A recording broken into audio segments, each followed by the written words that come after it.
드립니다. 우리 랩런트들 왜 잘 안 웃느냐 그랬더니 성가대가 너무 찬양에 집중해가지고 웃으면서 하시기 바랍니다. 이것이 나의 찬송이요. 감사합니다. 옆 사람 축복합니다. 한 해 동안 인도하신 하나님께 감사를 드립니다. 인도를 잘 받으셨습니까?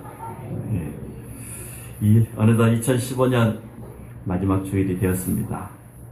한 해를 마무리하면서 고백할 수 있는 것이 하나님의 은혜에 감사하다. 이 고백 외에는 다른 게 없습니다.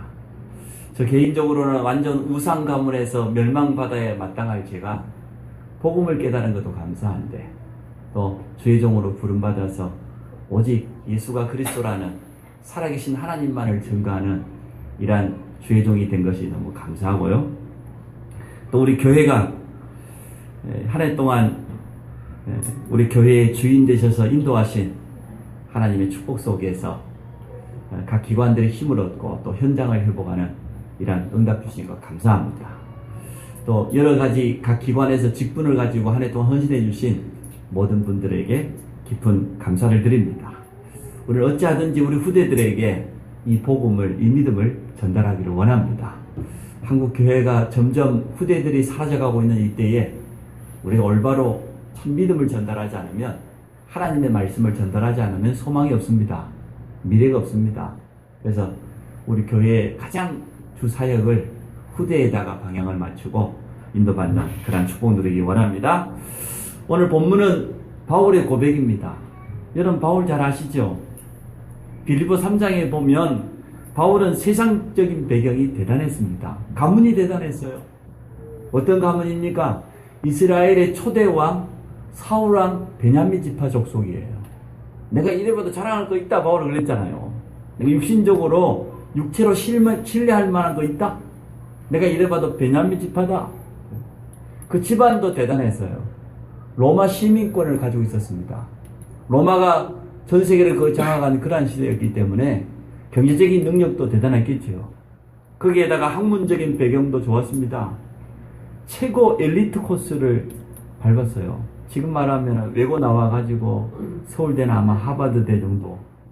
그 정도로 학문적인 배경이 좋았어요. 길리기아 다소라고 하는 학문의 도시에서 태어나서 저 예루살렘으로 유학까지 왔습니다. 왜? 그의 종교적인 배경이 유대인이었기 때문에. 가말리엘이라고 하는 그 뛰어난 율법학자 밑에서 지도를 받던 수지자였습니다. 그러다 보니 모든 유대인들이 미래 차세대 지도자라고 인정하는 그런 사람이 되었어요. 집안도 좋지, 학문적인 배경도, 그 시대 종교적인 배경도 완벽했습니다. 그런데 딱 한 가지, 답이 없었어요. 세상 사람들이 똑같습니다. 너무나 좋은 집안에서 가진 것도 많고 배운 것도 많은데 한 가지가 없어요. 뭐가 없었습니까? 바울에게 복음이 없었습니다. 하나님의 말씀을 너무나 잘 알고 있고 하나님을 잘 섬긴다고 최선을 다했지만 한 가지가 없었어요. 복음이 없었어요. 어떻게 됐습니까? 예수님을 십자가 못 박아 죽인 유대인들 편에 서서 초대교회를 앞장서서 핍박하고 스데반이 순교하는 그 자리에 있었다니까요. 이제는 다메섹에 예수 믿는 사람들이 있다는 소식을 듣고 대제사장에게 정식으로 신임장을 얻어가지고 예수 믿는 사람들이 잡으러 가는 길입니다. 그들 잡아서 지금 족치려고. 그러한 가운데 인생의 가장 결정적인 순간이 찾아왔어요. 얼마나 독했으면 직접 주님이 찾아오겠습니까? 여러분 직접 주님이 안 찾아온 거 감사하시기 바랍니다. 전도자가 찾아와서 복음 전해준 거 여러분 감사하시기 바랍니다. 바울은 부활하신 주님이 직접 갔다니까요. 여러분 못 깨달은 오늘 저녁에 주님이 직접 찾아갈지 모릅니다. 사울아 사울아 네가 어찌하여 나를 핍박하느냐. 바울이 깜짝 놀랐어요. 그때 사울이었지 않습니까? 예수님을 십자가에 못 박아 죽이고 끝난 줄 알았는데 나는 네가 핍박하는 예수다. 그 부활하신 주님이 다메섹 도성에 예수 믿는 사람 핍박하러 가는 바울에게 찾아오신 거예요. 거기에서 바울은 인생에 답을 얻었습니다. 예수가 죽고 끝난 게 아니고 부활한 사신 게 맞구나. 그 초대교회가 그토록 예수님이 죽음에서 부활했다고 하더니 정말로 맞구나. 구약에서 약속한 메시아가 맞구나. 인생의 답을 얻었어요. 그때부터 새로운 인생을 살게 되었습니다. 오늘 스스로 고백했지 않습니까? 9절에 보니까 나는 사도 중에 가장 작은 자라 나는 하나님의 교회를 박해함으로 사도라 칭함을 감당치 못할 자다.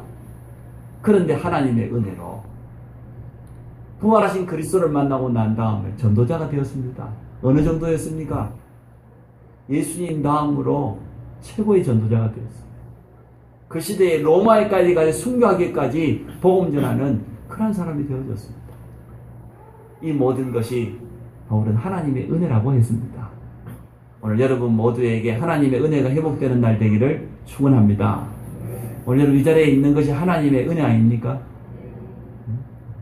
우리가 복음 깨닫고 하나님께 예배할 수 있다. 전도와 선교의 사명을 깨닫고 우리 후대들에게 믿음 전달해야 될 귀중한 그 축복된 자리에 있다. 이게 얼마나 큰 은혜입니까? 첫 번째, 모든 것이 하나님의 은혜입니다. 우리가 구원받은 것이 하나님의 은혜요. 성경이 뭐라고 예언됐습니까? 에베소 1장 4절에 보니까 창세 전에 그리스도 안에서 우리를 예정했다고 그랬어요. 예정이란 말은 무슨 말이야? 미리 정하셨다고 말이야. 우리를 구원하시기로 하나님이 미리 정하셨다고 그랬어요. 어떤 신학자들이 어떤 교단이나 신학교에 잘못 가르칩니다. 뭐라고 합니까? 하나님의 은혜도 필요하지만 우리의 의지, 우리 믿음이 필요하다. 이렇게 말합니다. 착각입니다. 창세기 3장에 범죄한 우리 인간은 영이 죽어버렸어요. 에베소 2장 1절에 보니까 죄와 허물로 말미암아 죽었다고 그랬어요. 죽어있는 영이 무슨 힘이 있습니까? 칼빈이라고 하는 신학자는 잘 깨달았어요. 인간이 하나님 떠난 이 원죄는 뭐냐? 전적인 부패요. 전적인 타락이다. 전혀 희망이 없다고 말해요. 전적으로 타락해버린, 영적으로 죽어버린 인간이 무슨 내 의지로, 내 믿음으로 구원받습니까? 아닙니다. 하나님의 은혜로만 가능합니다. 하나님이 우리를 창세전에 너는 내 것이라고 택해주지 않으면, 불러주지 않으면 우리가 믿음 고백할 수 없어요. 우리가 복음을 듣고 믿음 고백하는 그 믿음도 하나님의 선물이에요. 하나님의 은혜를 주신 것들이에요. 에베소서 2장 8절 9절이 정확히 말했잖아요. 우리 행위가 아니다 말이에요. 하나님의 은혜로. 예레미야 1장 5절에 뭐라고 했습니까? 우리가 어머니 태중에 시음받기도 전에 또 어머니 태에서 나오기도 전에 우리를 택하셨다고, 우리를 부르셨다고 그랬어요. 그래서 이사야서 43장 1절에 보니까 두려워하지 말라, 놀라지 말라. 내가 너를 지명하여 불렀나니 너는 내 것이다. 하나님 우리를 향하여서 너는 내 것이다. 하나님의 자녀로, 하나님의 백성으로 부르셨습니다. 이게 구원받은 것이 하나님의 은혜예요. 다른 방법으로 안 돼요. 오늘 우리가 이 자리에 있는 것이 바로 하나님의 은혜라니까요. 로마서 5장 8절에 우리가 아직 죄인 되었을 때 그리스도께서 우리를 위하여 죽으심으로 하나님이 우리에 대한 자기의 사랑을 확증하셨느니라. 하나님의 사랑이 아니고는, 하나님의 은혜가 아니고는 절대로 구원 얻을 수 없습니다. 여러분 노력으로 구원 얻었습니까? 여러분 행위로 구원 얻었습니까? 조건을 따진다고 하면은 저는 자격이 못 돼요. 내놓을 게 있어야지. 그래서 불가항력적인 말은 막을 수 없다고 말해요. 하나님이 주신 은혜는 막을 수가 없어요. 하나님이 주시는 구원의 은혜는 우리가 거부할 수 없어요. 이게 하나님의 축복입니다. 구원받은 것도 은혜인데 오늘까지 인도받은 것도 하나님의 은혜입니다. 솔직히 말해봅시다. 우리는 구원받은 저 옛날에 불신자 때 가지고 있던 그 체질 가지고 있어요? 안 가지고 있어요? 심심하면 울고 불고 막 제 옛날 상처에 마음속에 뭔가 맺혀가지고 그거 도움 안 됩니다. 여러분끼리 만나가지고 시어머니 욕하고 남편 욕하고 교회 욕하고 누구 그래 속은 시원한 것 같죠? 영적인 문제는 더 많아집니다. 틀림없이 그렇습니다. 우리는 여전히 그러한 체질을 가지고 있어요. 과거의 상처 때문에 지금도 막 아파하고 힘들어합니다. 순간순간 낙심도 합니다. 잘못 뿌리내린 것들이 너무나 많이 남아 있습니다. 그런데도 하나님이 인도하셔요. 그런데도 하나님이 사랑하셔요. 하나님의 은혜 아닙니까? 우리는 좀 그럴 때가 있죠. 하나님 우리 남편 좀 손 좀 봐줬으면 참 좋겠네. 그죠? 응? 그렇게 말씀 전달해도 안 듣고, 응? 그 말 안 듣는 그 소모양, 뿔난 소모양, 곁길로 가는 성도 쳐다보면 하나님 손 좀 봐줬으면, 그런 마음이 생겨요, 안 생겨요? 그게 우리 율법적인 체질이에요. 근데 하나님이 봐줍니다. 왜 그렇습니까? 다 손 봐야 되니까, 그러면. 손 안 볼 사람이 한 사람도 없어요. 여러분은 완전합니까? 저도 참 하나님은 정말 사랑의 하나님이다. 슬기 저놈 손 좀 봐줬으면 좋겠는데, 하나님 그래도 사랑. 랩런트니까. 참 감사하죠. 근데 그것을 당연히 여기면 안 돼요. 괜찮지 이래도. 그건 아니거든요. 그래서 우리가 복음을 사랑하고 인도받는 것과 방종은 다릅니다. 나 중심이 아니에요. 우리는 복음 중심, 하나님이 교회 중심인데 공동체의 축복을 못 누리고 그러면 안 되거든요. 여러분, 오늘 하나님의 은혜를 새롭게 회복하시기를 바랍니다. 내가 구원받은 것이 하나님의 은혜입니다. 오늘까지 인도받은 것이 하나님의 은혜다. 우리를 성전 삼으셨다고 그랬어요. 성전이 뭡니까? 하나님이 함께 하십니다. 구원받은 성도를 향하여서 성전이라고 그랬어요. 우리는 하나님의 전입니다. 내 마음대로 내 인생을 살아가는 게 아니에요. 성령께서 영원토록 일을 치시고 도장을 찍으시고 너는 내 것이라고 우리와 지금 함께 하십니다. 지금까지 인도하신 하나님은 앞으로도 인도하실 줄로 믿습니다. 우리 인생을 책임지시고 인도하실 겁니다. 오늘 이 믿음을 회복하시기 바랍니다. 어떻게 인도하십니까? 말씀으로 인도하십니다. 내 생각대로 내 욕심대로 인도하는 것이 아니고 하나님은, 살아있는 하나님은 말씀을 주시고 그 말씀대로 교회와 성도들을 인도하십니다. 여러분 말씀 따라가시기 바랍니다. 가장 좋은 축복 속으로 우리를 인도하고 계십니다. 그 첫 번째 우리가 고백할 수밖에 없는 거, 모든 것이 바로 하나님의 은혜다. 어리석은 사람 이런 말합니다. 내가 열심히 해서, 내가 부지런히 살아가지고 최선을 다해서. 그래요? 우리 인생이 우리 마음대로 사라집니까? 열심히 산다고 사라집니까? 아닙니다. 다윗이 정말 제대로 고백했어요. 우리가 가지고 있는 모든 것도 사실은 하나님 주신 것이다. 그렇죠? 한나가 사무엘을 낳고 나서 뭐라고 고백했습니까? 여호와를 대적하는 자 산산이 부서질 거라고 했어요. 무너질 것이라고 했어요. 주시는 이도 취하신 이도 여호와시라고 욥은 그리 고백했습니다. 정말 올바른 고백을 했어요. 모든 것이 하나님의 손에 있고 모든 것이 하나님이 주신 겁니다. 여러분 하나님 앞에서는 그러한 축복이 있어지기 바랍니다. 두 번째, 한 해 동안 우리 교회를 인도하신 하나님의 은혜에 감사를 드립니다.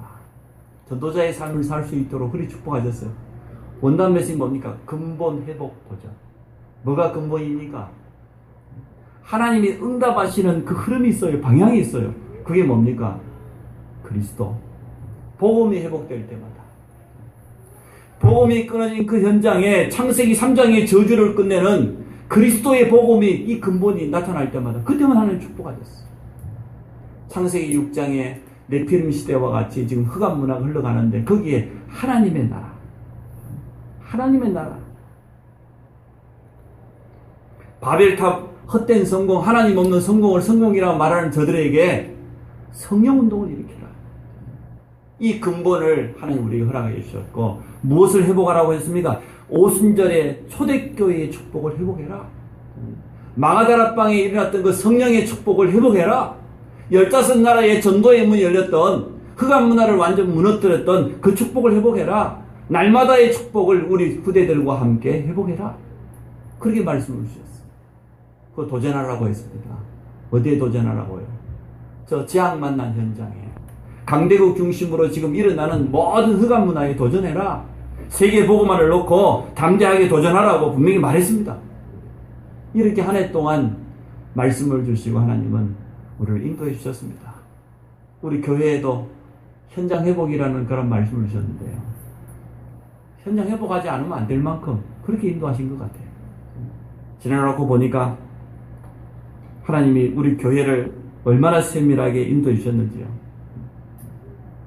그래서 이제 주일 포럼이 조금씩 회복되면서 우리 새가족과 성도들이 말씀을 서로 나누고 기도 제목을 나누고 현장을 놓고 기도할 수 있는 이러한 축복 주신 거 참 감사합니다. 우리 각 선교에 새로운 일꾼들이 세워졌는데 꼭 기억하시기 바랍니다. 주일 하루 가지고도 충분합니다. 주일 하루만 내가 우리 성도들을 위해서 교회를 위해서 헌신한다고 하면 우리 교회 전체가 든든하게 세워져가는 그런 응답을 누릴 겁니다. 나머지 6일 동안은 평일 현장에서 우리가 인도받는 겁니다. 지금 주일날 교회 가면 성도들이 있지만 평일 현장 가보면 성도들이 없어요. 예수 믿는 표시도 못 나고 우리 살아갑니다. 불신자하고 똑같이 직장생활하고 불신자하고 똑같이 사업하고 그리고 불신자보다 돈은 더 못 벌고 그렇습니다. 그러잖아요. 똑같은 방법으로 사니까 거기다 11조 내놔야지 헌금 내놓으면 더 못 사는 게 당연하지. 우리 다른 방법으로 살아야 됩니다. 여러분 삶의 방법을 바꾸시기 바랍니다. 하나님의 말씀을 붙잡고 현장에 말씀이 성취된 현장이 돼야 되는데 말씀 놓치고 살아가니까요. 사실 하나님 말씀하고 우리 현장하고 안 맞아요. 근데 정확한 것은 그 말씀 붙잡으면 현장이 성취된다니까요. 우리 수준과 상관없이 하나님은 능력으로 역사하시게 되어 있습니다. 그래서 우리 교회가 회복해야 될 현장이 뭐냐? 주일 현장부터 회복. 주일날 성도들이 하나 되어서 받은 말씀 가지고 서로 은혜를 나누고 연약한 성도를 위해서 기도하고 그리고 현장에 돌아가서 복음 없는 불신자에게 이 복음을 증거하고 그것 때문에 내가 사업해야 될 이유가 있고 우리 후대들은 학업해야 될 이유가 거기에 있고 거기다 비전을 두고 그러고 살아가야 됩니다. 전도와 선교와 상관없는 삶을 산다? 하나님 보시기에는 가치 없습니다. 전도 선교와 전혀 상관없는 사업을 한다? 하나님 그 사업을 축복할 이유가 없어요. 그래서 우리 교회는 이제는 교회 안만 쳐다볼 것이 아니고 교회 밖의 현장을 놓고 정말 생명운동하는 이러한 축복을 함께 누리기를 원합니다. 하나님 이것 하라고 좋은 응답을 주셨습니다. 그래서 한 해 동안 교회 안에 큰 행사가 있었습니다만은 창의 집회 때 우리 이장희 목사님 모셨잖아요. 가정 안에도 어려움이 있어서 자기 친동생이 군에 가서 교통사고 나가지고 죽었어요. 그 이후로 그 문제가 돼가지고 결국 어려움 당했어요. 자기도 불시병을 가지고 있습니다. 산소 발생기를 늘 가지고 움직여요. 잠잘 때마다 그 응급실에 가면은 환자들이 코에다 대는 것처럼 산소 발생기를 코에다가 걸고 밤새 자야 돼요. 안 그러면은 농도가 떨어져가지고 언제 어떻게 될지 몰라요. 이걸 메고 선교 현장 중국으로 어디로 다녔어요. 그런데 복음 사랑하는 그 중심 때문에 후대를 향한 그 중심 때문에 하나님이 지금까지 축복하신 그 증인의 소리를 들으면서 우리에게 참 시사하는 바가 굉장히 크죠. 뿐만입니까? 우리 교회와 전혀 상관없이 우리 RTS 랜던 신학교와 캠프를 2번이나 했습니다. 2학기 동안 계속했습니다. 집중훈련을 좀 계속 중에 있습니다. 가만히 보니까요. 이게 하나님이 우리 교회에 주신 사인인 것 같아요. 현장을 회복하지 않으면 안 되도록 그렇게 우리를 인도해 가시는 것 같아요. 그 속에 직접 참여하신 분들은 실제로 체험한 증거들이 있을 겁니다. 또 지금도 기다리고 있는 분들은 주저하지 마시고 이 축복 속에 함께 참여하시기를 바랍니다. 그래서 한 해 동안 우리 인도해 주신 하나님, 우리 교회의 주인은 하나님이십니다. 하나님이 모든 것을 이끌어갑니다. 목사도 장로님들도 주장하는 바가 없습니다. 오늘 하나님의 말씀 따라서 말씀이 맞다고 하면 가는 것이고 그 방향에 맞추어서 온 성도들이 원네스를 이루어서 인도받기를 원합니다. 그래서 이제는 세 번째로 2016년을 향한 여러분 믿음의 그릇을 넓히시기 바랍니다. 하나님은 지금까지 은혜로 우리를 인도하셨을 뿐만 아니라 우리 교회의 참된 주인이 되어 주셔서 오늘까지 인도하셨는데 2016년에는 더욱